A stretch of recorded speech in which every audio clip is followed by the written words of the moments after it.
Hello, people of Our Lady of Perpetual Help. This is your pastor with this week's installment of Flock Notes here for you.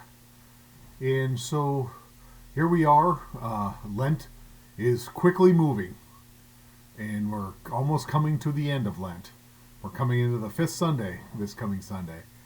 And so with that, we have our third scrutiny for our OCIA members.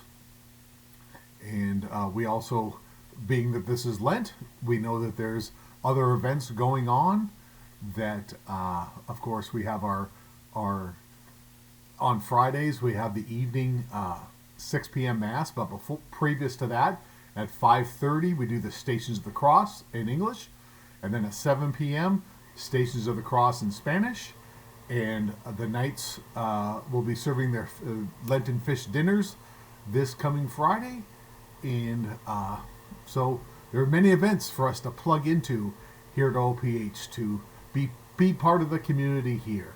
And also, too, coming up is our St. Joseph senior luncheon on April the 9th, Wednesday the 9th at 12 p.m. in the Holy Family Center.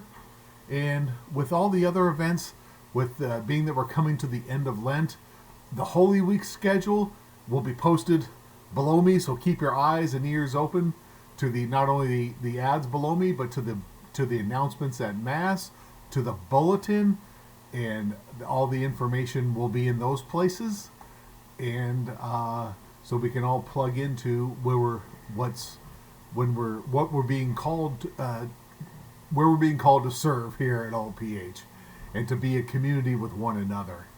And so I just wanted to talk to you a little bit about the readings that most of you are going to hear this weekend.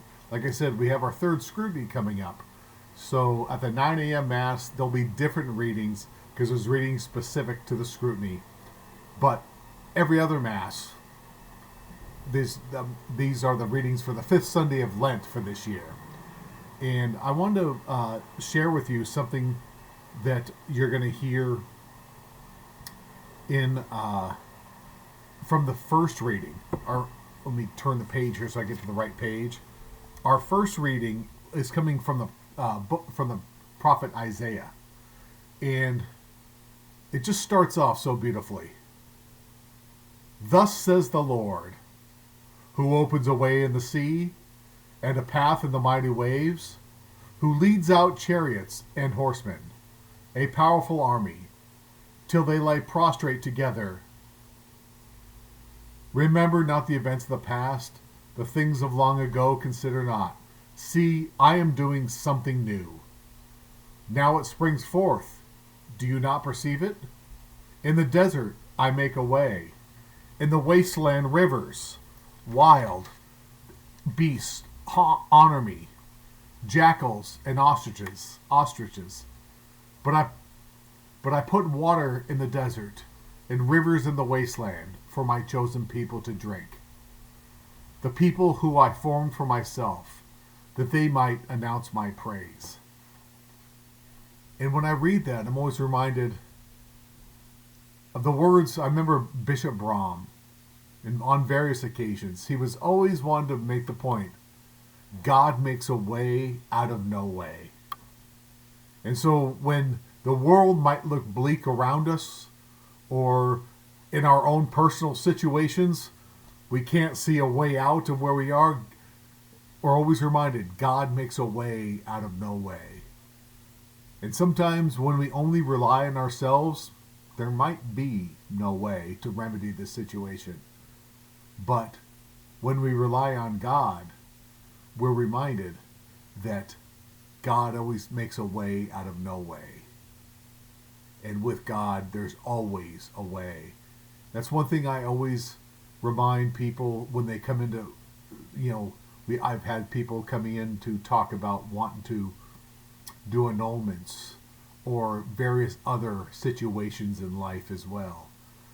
And one of the things I always refer back to on my shelf right behind me when they talk to me is the book I have that's the Code of Canon Law. It's pretty thick.